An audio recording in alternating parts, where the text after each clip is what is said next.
Hello, everyone, and welcome to this workplace webinar hosted by BizClik Media Group and featuring the views of some of our members of staff discussing diversity and inclusion in the workplace.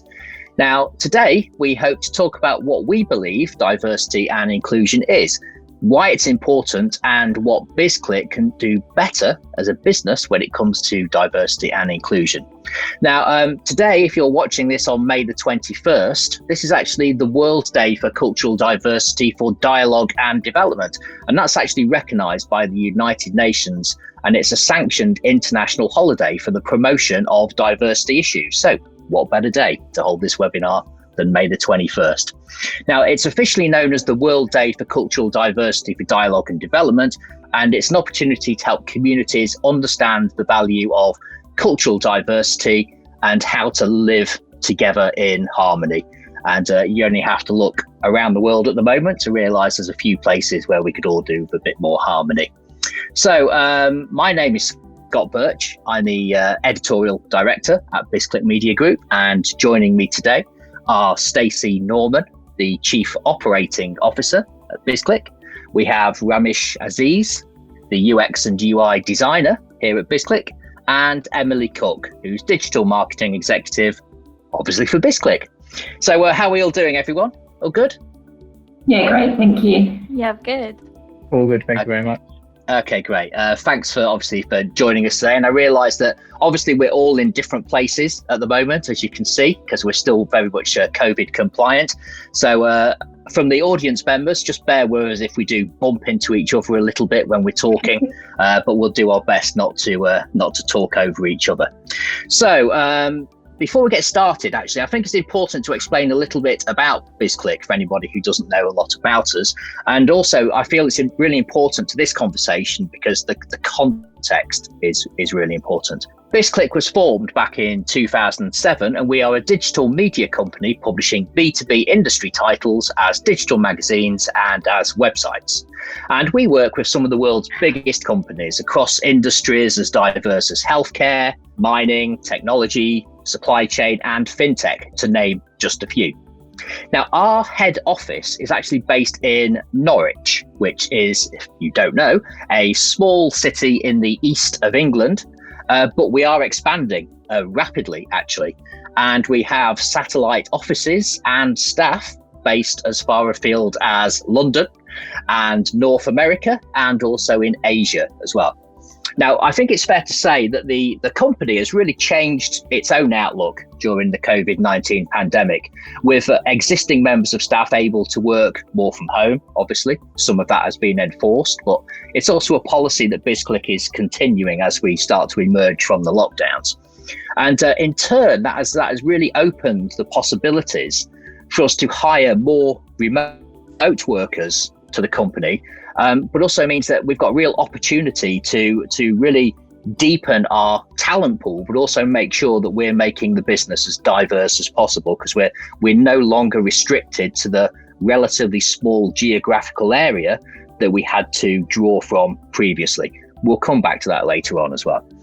Now, since talking of the pandemic, since March 2020, which was pretty much the time of the first lockdown here in the UK, BizClik has actually doubled in size. I believe, and Stacy will correct me on this later, I'm sure, but I believe we were around 50 employees March 2020, and we, I think, are now more than 100. What's the latest figure, Stacy? 115. Wow, 115. My maths isn't great, but that's a big percentage increase. Obviously, it's more than doubled in the course of little over a year. As I said, more on that later as well. That's important context because we are here to talk about diversity and inclusion, or D&I or IND, whatever you prefer to call it. But we actually need to know what that actually is. Now, it's a bit of a quiz for you guys here on this call. I've actually got a list here of 8 factors that companies and individuals and everybody should really consider when we're talking about diversity and inclusion. Now, some of those are probably pretty obvious to us. Some of them have had a spotlight shone on them increasingly in the last 12 months or so. But who wants to have a first guess at one of these that are on this list of 8? In fact, I'll pick somebody. I'll be mean and pick on someone. So, Emily, what do you think is on this list? I'm going to go with age. I know that because that's what I'll be representing later on in the conversation. Okay, interesting. Yeah, age is on the list. Ramish? I'll go for gender. Gender. Wow. Yeah, you're really going for the top marks here. If we were playing Family Fortunes, you two would have gone for the 2 top answers already here. Okay, Stacy. So obviously it's getting harder as we go along here. So we've had age and gender. What else is on the list? Can you pick one? Religion? Religion, indeed. Religion is on the list. Okay, I think we'll stop this game now. I'll just read out the remaining ones that are on here. So we have 5 more factors on the 8. We have so to go with age, gender, and religion. We have race. We have sexual orientation. We have physical ability, / disability. We have cultural background, and we have country of origin.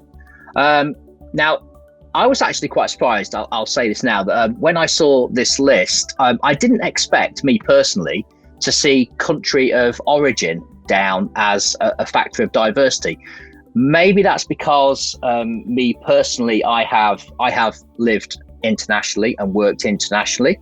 And so I'm quite used to going into an office and working with a whole bunch of people from countries all over the world. So I hadn't really thought of country of origin as being one of those factors that I should consider, but maybe that's because I've been lucky and fortunate enough to be exposed to that in an international environment anyway. But were there any on that list that surprised any of you guys, or any that you think are like the more obvious ones, or the ones that are the most important? I would say the one with gender. It was an obvious one, but sexual orientation as well. I think people think they're the same things, but in actual fact, they're 2 very, very separate things. Emily, any comments? Funny enough, I think age is an interesting one. Obviously, it can be extremely diverse in a workplace, but it's sometimes hard to understand the difference in kind of the generations and what different generations can actually bring to, creatively as well. Stacy, we were talking about age earlier. Anything you'd like to add? As the oldest female in the office, no, I think age is quite a big issue at the moment, especially as such a dynamic team. To have obviously people with more experience to teach maybe the younger generation is massively important, but obviously the younger generation can teach us older folk a little bit new skills and tips. So I think across the board we work so well as a team, and to have those different age gaps brings something new to everybody.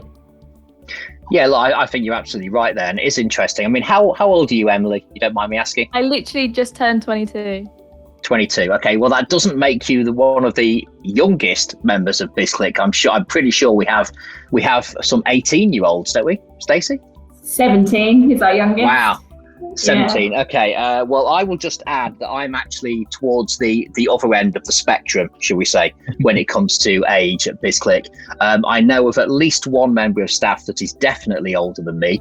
I won't mention his name, but I'm definitely at that end of the scale. But I think that is really interesting because, like, from my perspective, so I manage the editorial team, and for instance, when it comes to diversity, if you look at some of the people that we've hired onto the editorial team in the last couple of months and even the last few weeks, we've hired some fresh graduates, so straight from university, probably 21 years old. And even this week, we've had a lady start with us who is, I would say, probably late 40s, for instance. Now, as Stacy said, these people bring different qualities to the company, and it's absolutely essential that we have that. We need to have, when it comes to age, we need people who've got the experience and the wisdom, but you also need the young blood, if you like, that have the fresh ideas and the energy and the enthusiasm and new ways of thinking about things. Because what you certainly don't want as a business is dinosaurs like myself dragging the company along the way that we always used to do things in the good old days. We need upstarts coming in saying, why are you doing it that way? You know, here's a whole new world that we can be exploring and benefiting from as a business. So I think that's really, really important. And that's something that I've definitely experienced in the last few weeks and months in my hiring and increasing the diversity of my team as well. Talking about my team before we come on to you guys a bit more, because I do feel like I'm doing all the talking here. The other point really with my team in particular is right now, I believe that the gender balance in my team is in favor of women, actually. And it's really good. It's not deliberate by any means. It's not positive discrimination. It's not discrimination. The fact is that I think it's important to have that balance again. And I'm glad to say that what was a previously quite male heavy editorial department has now actually flipped, and it is the other way round. And I would like to see more of that across other parts of the business as well. Some departments have a pretty good balance, I would say. I'd say they're pretty diverse. But then other departments, I think, could do a lot more. So anybody else have anything to say about, and obviously we'll relate this back to the company, to BizClik, but how do you feel about the age diversity and the gender diversity within the company? I think for myself, it's massively improved over the last 3 years. As you say, it's not deliberate, it's just a skill set. And as a business, as we've grown, we needed different skill sets. So I think we're very, very aware as a business how important it is to be diverse and inclusive. But obviously being able to open up our global span for recruitment has massively allowed us to look further afield and employ people that maybe we wouldn't have looked at previously.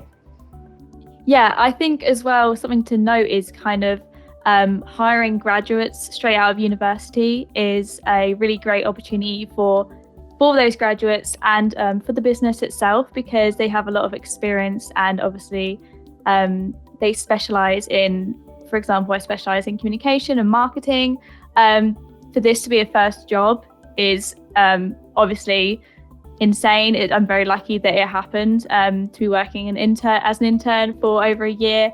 I think that bringing that to the business and kind of the way that I got treated was really, really nice. And I know that other people didn't quite get that at my university. So that's something that's kind of like needs to be appreciated, and is very much appreciated from my end as well. Yeah, just seeing people from later generations and then earlier generations, it's so good because you get to see different perspectives and different experiences that they bring to the table and have such a significant impact on the work that we do here at BizClik. So it's really amazing to see. Yeah, I agree. I mean, I'd love to be referred to as the later generation. I really appreciate that. Thanks, Ramish. So Emily, let's just talk about your career journey, shall we? So far, I realise you're still taking the first few steps along that, but you talked there about joining as an intern. Can you just tell us, at what stage did you join? What did that process look like? How many hours a week or whatever you were doing, and how that has now transferred into your current role? Yeah, absolutely. So kind of the way it started, I was just kind of looking for jobs and looking for companies in Norwich that specialized in digital marketing, and I came across BizClik. I actually contacted Stacy. I think we had some lovely conversations, and I think about 3 or 2 weeks later I started working, and I did around my university schedule. So I did 1 full day and then 2 afternoons, which I'm still currently doing, but that will change after next week when I hand in for university. And I kind of got completely stuck in straight away. I was never treated like an intern, go get the coffee, none of that. It was kind of, this is your team, here are the people you need to know, and think of some ideas and we'll get it sorted. And that's exactly what happened. Unfortunately, COVID did kind of hit 2 weeks after that. So my mum came and swept me away and took me back to Ipswich. But I worked from home all over summer full time, and then moved into doing the supply chain podcast, which is something that I initially was unsure of, but soon became a really big fan of doing. Hence the podcasting equipment here in my flat currently. And even on that podcast, we spoke about diversity. The supply chain kind of is a very diverse industry.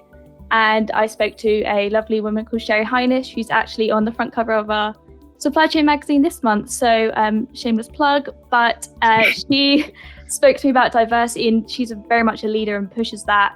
And it was something that opened my eyes to diversity and the innovation that it can kind of bring.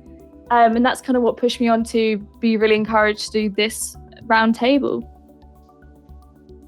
And what about you, Ramish? I mean, how did you come to join BizClik, and what were you doing before that? So before coming into BizClik, I was doing my degree in accounting and finance at the University of East Anglia.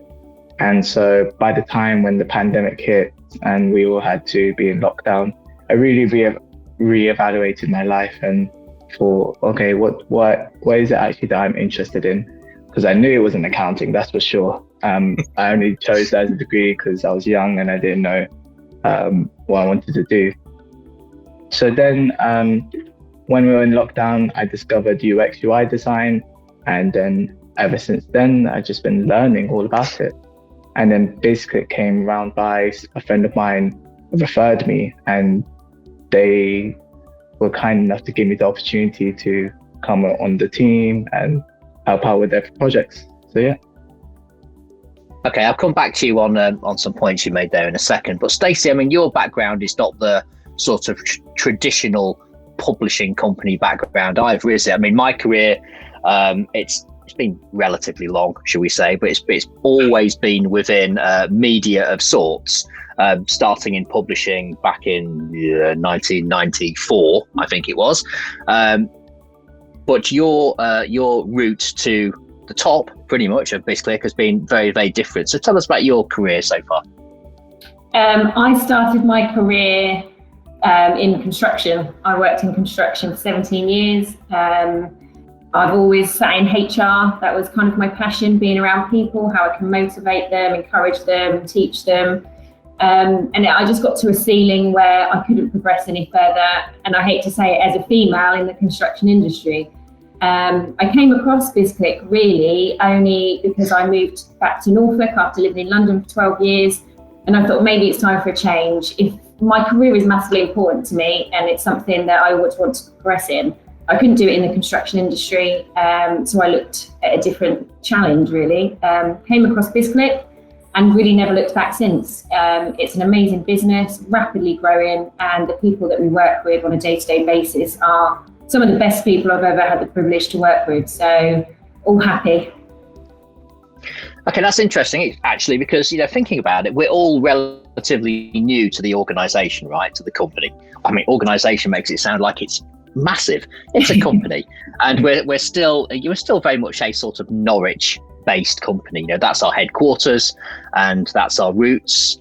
And there's a phrase about respecting Norwich or something. Doesn't quite spring to mind. But this is where the business is from. But what we're absolutely trying to do is make the business and the people who work here more diverse and more inclusive, because, as I said at the top of the show, we really do work with huge companies all over the world, from North America to Asia Pacific, and I think it's important that our employees and our outlook is as diverse as the clients that we serve, and as diverse as the audiences that we serve as well. So this is something I know, for instance, me and Ramish talked about this a couple of times, about perhaps doing publications rather than just doing them in English, for instance, doing them in other languages as well, because that not only opens up a new audience for some of those publications, but it also recognises the fact that probably, I don't know what percentages actually, but the English speaking or English reading population of the world is large and considerable, but there are obviously huge potential audiences and clients out there that would prefer to digest our quality content and editorial in a different language. So that's something we're talking about as well. And I guess that only really happens when the company gets to a certain size, and when you start thinking, yes, we're based in a relatively small town, in England, but actually we have bigger ambitions now. And with those bigger ambitions, we need to have a global outlook. And that means we need to have a more global, diverse and inclusive workforce as well. So I've been rambling on, haven't I? So I'm going to ask some straight questions, I think, because as I said, I'm doing all the talking here, or the bulk of it, and I want to put the pressure onto you guys. So I'm just going to fire some questions at you. So actually, Ramish, I'm going to start with you, just because you're first on my list on my running order here. So I want to ask you what your thoughts are on diversity and inclusion, and how you think BizClik is doing as a business right now, but also what we could do better. Oh, great question. So I'll start with a quote by Verna Myers, I believe. She's the VP of Inclusive Strategy at Netflix. So she says that diversity is being invited to the party and inclusion is being invited to dance, which is one of the most amazing quotes I've heard in the sphere of diversity and inclusion. So, for example, designing for diversity is ensuring that our products are not restricted to a particular set of users, but available to every human. And inclusion, inclusive design, is making sure that there are no obstacles to users from accessing and interacting our products. So to answer your question, my thoughts on diversity in terms of achieving it in a corporate environment only happens when our teams represent the global audience. It's achieved when we bring an inclusive lens to our processes, from ideation to design to marketing and even selling. So in terms of our company as BizClik, what we do quite well is our magazines, the front covers. We really show our clients and show the diversity of them, and we don't hide it. What we could do better, I believe, is having more an open light on the different diversities, because we forget that by just having, for example, a client of ours that may be a Black by race, just you can clearly see that on our front covers, but there's more to it than that. We forget that there are intersectionalities of diversity. So for example, Scott, you are a British white, you're a British male that's right-handed or left-handed? Right-handed. Right-handed. So you're not right-handed on Monday, on Tuesday you're not British, and Wednesday you're male. No, in total you're British right-handed male. So I believe as a company we really need to show that more in our products. Okay, all right, it's a good answer. I really like that quote, by the way. Who said that again? Verna Myers. Yeah, okay, really good. I'm going to use that. I'm going to steal that. I will credit them accordingly, of course, but I'm going to start using that in general conversation, I think. Okay, so that's a really good point there. And interestingly, actually, thinking about that in terms of our products. So obviously you're heavily involved in the website products that we do, right? In terms of UX and UI.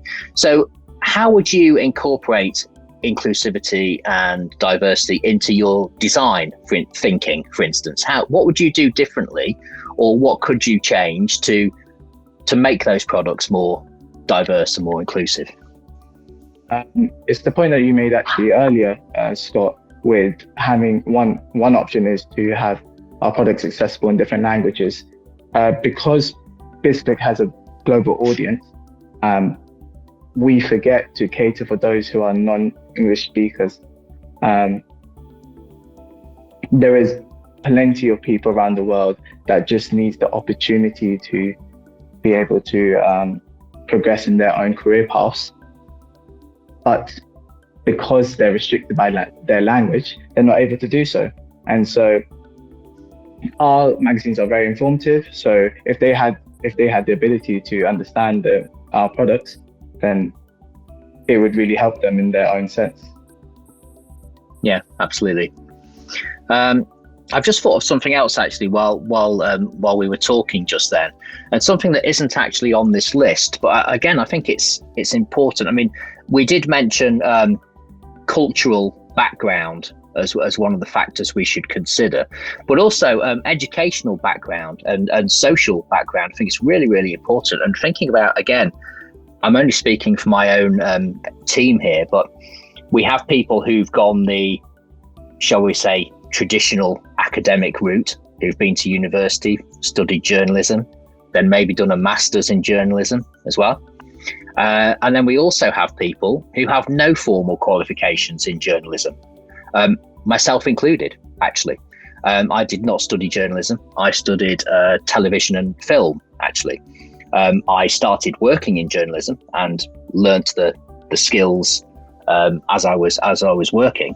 But it's really interesting to see some people come into the business and into our team, and they can feel a little bit intimidated by that sometimes. And we hired somebody recently who had no journalism experience, and that person did express a bit of a concern, actually, coming into a virtual room with these people with all these qualifications and everything else, and thinking, is this a place for me? Because they feel it's almost like that imposter syndrome, right? It's almost like, well, I don't deserve a seat at this table because I haven't got these qualifications. And the fact is they absolutely do. And sometimes, again, those people just bring something completely different. And people who've come from different backgrounds or different work experience as well. Even people who've not been used to working in an office before, for instance, to bring them into an office-based environment is really interesting to see not only how they react and integrate themselves with that office way of life, but also the things that they see, because they're looking at it through different eyes as well. And you can see people going, well, why are we doing that? Or, why does this happen in a certain way? And I think that's, again, for me, a really strong element of how diversity and inclusion is manifesting itself within my team at the moment. I think these are all really positive outcomes. So Stacy, I'm going to come back to you. So the company we mentioned earlier on has grown considerably since the start of 2020 in terms of numbers. And obviously we said how we've gone from around 50 people to 115, did you say? I think, yeah. Yeah. So how has diversity and inclusion, how has that been impacted and reflected in our hiring policy and the makeup of the organisation today compared to a year ago? As hard as the pandemic has been for so many people, for us, it's helped us to become the thriving business we are today. As we went into lockdown, the leadership team had the ability to kind of see where people can work from and at what times. And as the lockdown eased, we realised that to be able to grow the business for its full potential, we needed various different skill sets. And obviously, having the ability to have people globally has kind of given us the talent that we've always kind of wanted and needed in the business. Yeah, I mean, that's something I completely agree with as well. I think that the pandemic has presented, certainly BizClik, but I think a lot of companies, not just in the UK, but globally, have realised that there is an opportunity. As with all, tragedies and financial crisis through history, they always create an opportunity as well. And yeah. I think that the fact that we're able to hire more people who can work from home, and also, again, talking about my team, we have people who work part-time because they have children to look after, for instance. And that is, they are female members of staff, and they're also male members of staff. One of our editorial team, he's the primary carer, essentially, for 2 preschool children. And so it's great to be able to, again, bring those kind of people into the workplace, because they have completely different needs and ambitions as well. Well, that doesn't mean that there's nothing to stop them from really contributing to us as an organisation.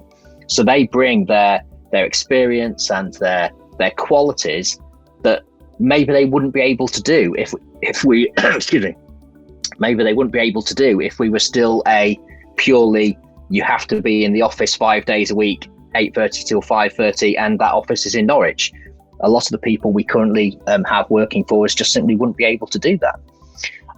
So that's good, because that has naturally enabled us in a way to be more free thinking in terms of our hiring process and the diversity of people we can have.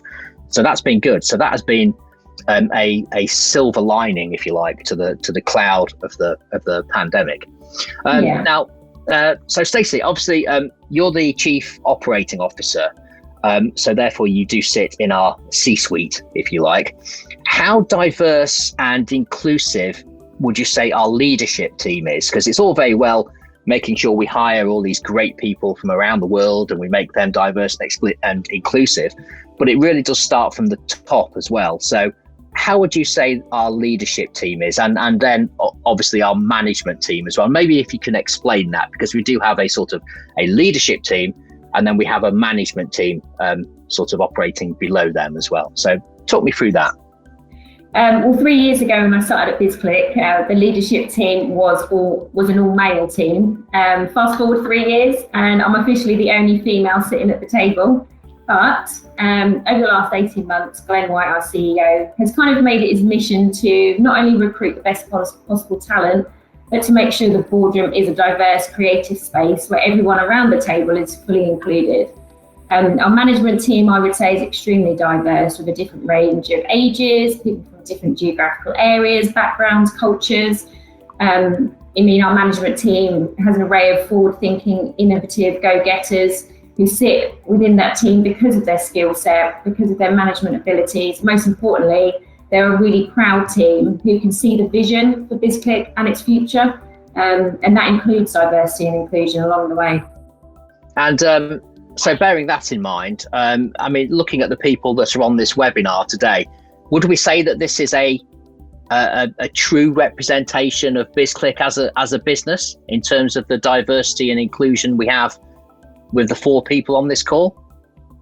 I would say the people on this webinar represent where we're heading as a business 100%. It showcases the importance of a diverse mindset and thought process, and exactly where we're heading over the next 3 to 5 years. Ramish, what do you feel about that? Do you feel this is a good representation of the company? I think it is a start for sure. As Stacy said, it's definitely something, and I've seen it for myself now, that it's something that the company is heading towards now, where we're being a bit more diverse in our teams. We forget to realize diversity and inclusion in any business. It starts with the people. It starts with our teams. You see, when your team reflects the global audience, that's when you can get into real great product creation. So building a product for global audience requires a team that represents the world. So BizClik has definitely realized this, and it's definitely heading towards that direction. Emily, what do you think? Yeah, I definitely agree. I think the first kind of step is recognition and understanding, and we're kind of moving towards a really diverse and, in the end, exciting kind of workforce and teams, because I'm a big believer that diversity and inclusion can bring such creativity into our already creative digital media company. Different backgrounds and different experiences bring new ideas, and I think now we fully understand that it's a really good kind of thought and value to have as part of our kind of mission statement as a business. Yeah, look, I agree. I think there's lots of positive moves that we're making as a company, and I think you're all right. I think the first step is to actually recognise diversity and inclusion and what it means, why it's important, and also why it's important for us as a business to have that. Because obviously any business, it doesn't just come down to we do diversity and we do inclusion because it's a good thing for us to talk about. Any business also does it because they realise it does have a direct impact on the bottom line as well. And that's increasingly the case. So one thing I want to mention actually now, I'm sure Ramish, you won't mind me saying, but recently it was Ramadan, for instance, and you are Muslim and you were fasting during Ramadan. and it was Eid about a week ago. Yes, it was. About a week ago, it was Eid. So just as a personal question, I mean, do you feel that like colleagues around you, do you think they understood what Ramadan was about? And did they maybe show a level of understanding or a level of respect? Because, for instance, I say this because I lived and worked in the Middle East for a number of years. And for instance, during Ramadan, we would not, well, Westerners would not sit and eat or drink at their desks, for instance, because we would often be surrounded by Muslims who were fasting. And so to show respect and because it's the right thing to do, you would not sit there and eat or drink at your desk. Now, I know for a fact that did not happen at BizClik, but is that something that you think maybe people could have been maybe more aware of and maybe more sensitive about, for instance? And finally, should you have had Eid off as an official holiday? Ooh, great question. I felt that I was very catered for this Ramadan at BizClik, more so than I was expecting. Our CTO, Nathan Birch now, he knew all about Ramadan and Eid, Aziz has many friends that are Muslims. And he said that if you want, start at any time you want, because he knew that I had to wake up for the morning prayer, which was around 4:30 in the morning, to have my last meal of the day and then pray. My Fajr prayer is what we call it. And he was like, you do not have to start at 8:30 in the morning. You can start 9, 10, 11 o'clock, up to you completely. And I really appreciate that. That was really, really respectful, and I was not expecting it at all. Secondly, to answer your question for Eid being official holiday, as Stacy said that it won't be part of your annual leave is a holiday for you, just like as Christmas is. So that was really, really nice. Again, I felt that I was respected and my religion was taken into consideration. Okay, that's great. I mean, that's really good to hear. I didn't actually know that Nathan had that conversation about you. So that's great. I think it's important that obviously heads of department, but also the leadership team of the business need to be aware of the diversity, obviously within the organisation, and understand it, respect it, make allowances for people where needs be. And it's just respect, really, at the end of the day, isn't it? It's just appreciating that people are different, and everyone needs to have their own space, I suppose. Okay, we are getting up to about 40 minutes or so, I think. So does anybody have anything else to say? I mean, I would like to say that I think that BizClik is absolutely on the right path in terms of what we're trying to do, what we're trying to achieve. I think the organisation and the team is growing exponentially. We are looking around the world and we are hiring people in Asia, in North America, Middle East, potentially. And so there's absolutely an opportunity there for us to make sure that diversity and inclusion is part of our business plan moving forward. Because as I said, that's the way we're going to produce better products anyway.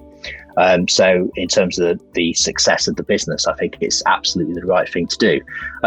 So that's my point of view. I'm going to come round, so I'll take you in turn. So Emily, what are your final thoughts?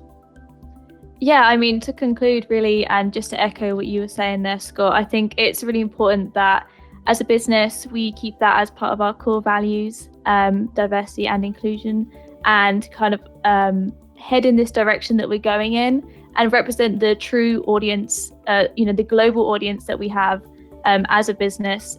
Doesn't matter that we're based in Norwich, our audience is completely global, and we need to represent that through our marketing, which is something obviously that I'm working with, making sure that the world calendar and every holiday is accounted for and everyone feels represented within the business, and our audience sees that as well.